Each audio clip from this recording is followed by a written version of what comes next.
Music, as I see it in my life and as I witness it in the lives of not only my colleagues on the faculty, but the students that are here investing in music themselves, it's more, what we do is more than a job. You know, it's a calling. What music does for the whole person, for the soul of a person, is something that's very unique.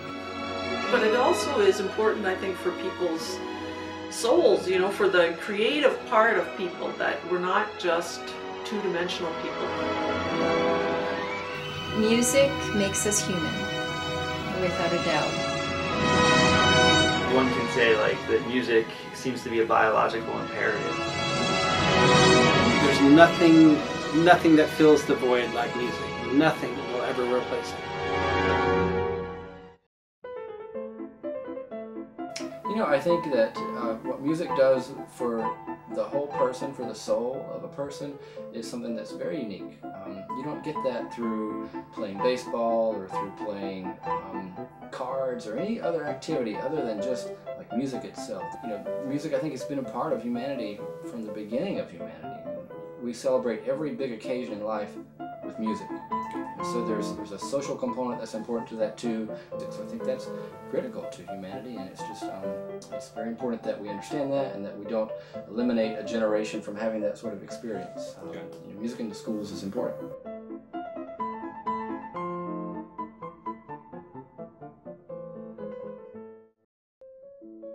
Music is so multi-tiered. There are so many different components in music.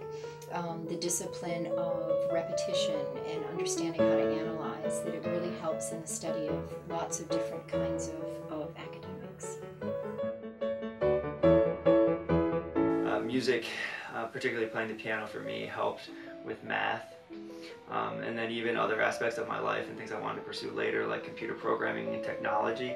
Just the kind of structure of music that you underline and you have to understand when you play it ends up being very positive, particularly for things like math and computer programming and other things. I think they're very closely related. The things that you learn from being in a music program, like how to discipline yourself, how to be studious and prioritize things, those things have paid off in every element of my life. I mean, whereas academics, when I was in high school doing the sports, or as a father, as an employee working someplace, I mean, I think those are the kinds of things where you learn to just kind of get the work that's expected from you done. And music played a big part in teaching me that discipline. Music is very emotionally based once you get past the study of the details. It can really bring out some important developmental processes in all of us and reach us on levels that other areas cannot. You know, when you go through changes in middle school and high school, your hormones start to like go crazy and you get really angry at things and you start to fight with your parents, or at least a lot of us did. And I really think music is a place that can help you to deal with those emotions on a level that isn't, it's not necessarily as, it's more intimate in some ways than talking, but it's also a little bit more reserved from that. So you can play these beautiful, you know, a Mendelssohn or a Brahms piece, or you can sing, you know, some kind of really gushy romantic piece, and it can bring up all these emotions, but you can deal with it just in that music. So it doesn't have to be. It's a place where you can control it versus those same emotions coming out in a violent, uncontrolled way. Not necessarily violent, but an uncontrolled way. You know, so many studies have shown that music education improves scores in other areas. The arts in general have always been looked at as extracurricular in our society. Not all societies feel that way, but in America we certainly do. It's extracurricular. It's not as important as math and science and English, and I think that's a huge mistake. I think that we need to change our attitudes, that we need to develop the mind, the body, and the soul, and that means incorporating the arts into mainstream curriculum so that students can be creative from a very, very young age, and that creativity can be a web through all of the other courses that they study, and in that it's not just something that's on the sidelines, that as soon as there's not enough money in a budget, it's the first thing that's cut. think one of the things that we have to be mindful of is just protecting it. You know, and I don't know if that's really a change, but at any point, music and the arts have always been something that's been maybe on the table about questioning, is it really essential? And up until now, there's been agreement that yes, it is essential. But to advocate for our programs, to advocate for the importance of music in the life of a child, in the life of a person, I think that needs to always be at the forefront of what we're doing.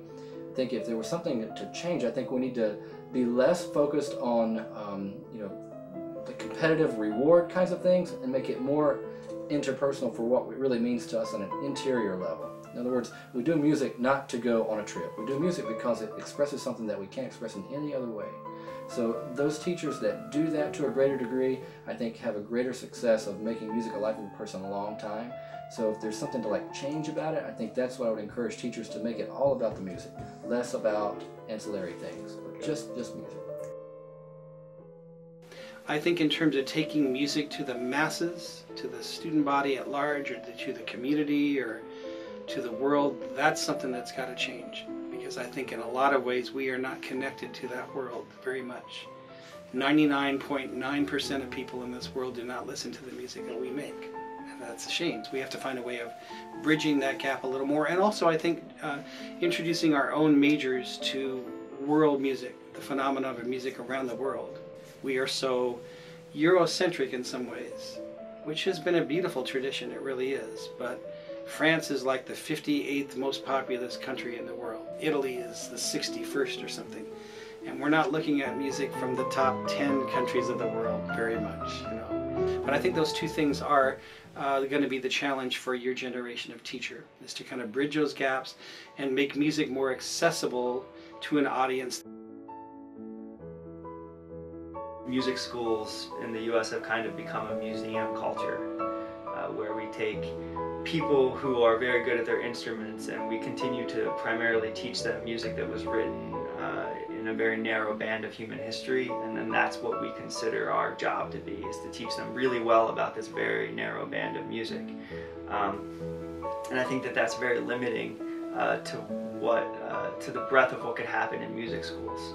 Right? And I think this is music schools throughout the United States. Right? We tend to focus on music not as an art form, but music as a practice, and specifically a practice that occurred in Europe over a relatively small period of time, and that's what we kind of promote. So we're really a museum-based culture. I think for music education, for young people in particular, young people are often much more open-minded than people who are much better educated in music, because they don't have an expectation that's as strong for what's going to happen. And I think we should cultivate that rather than kind of push that aside. So I think we should be very open to playing them a wide variety of things, and getting them to talk about it, how it makes them feel, or what it makes them think about, and then try to link how it makes them feel and what it makes them think about to particular phenomena in the sound. Which can be very difficult but also very rewarding. And I think we should, again, play students a wide variety of music, to not focus so much of our discussion around just pitch and rhythm and things that we notate, but to actually focus our discussion around the phenomena that results from notation more than just the things that we can notate. Really, I think the thing that I'm passionate about is the quality of the people that we're putting in the field. The thing that has made a difference in in the lives, I think, of probably every person in this building is a person who provided them or helped them have a musical experience that made a difference in their lives, and that turned them in that direction of being a musician. I am a musician. That's who I am. And we need to keep putting those kinds of people out in the field. People that are also passionate, not just about the music, but also about the kids they're teaching that music to. That combination that's the winner. That's the home run. So for me, I think that's the calling for music ed, is to get good people, let them get hold of as many kids as they can get their hands on, and give them as many experiences with a wide variety of literature, so that they can learn to make it a part of their lives long term as well. If we can do that, I think our entire society benefits. Cool. Thanks. Okay? Yeah. All I right. think we're good. Okay, that's a pleasure. Yeah.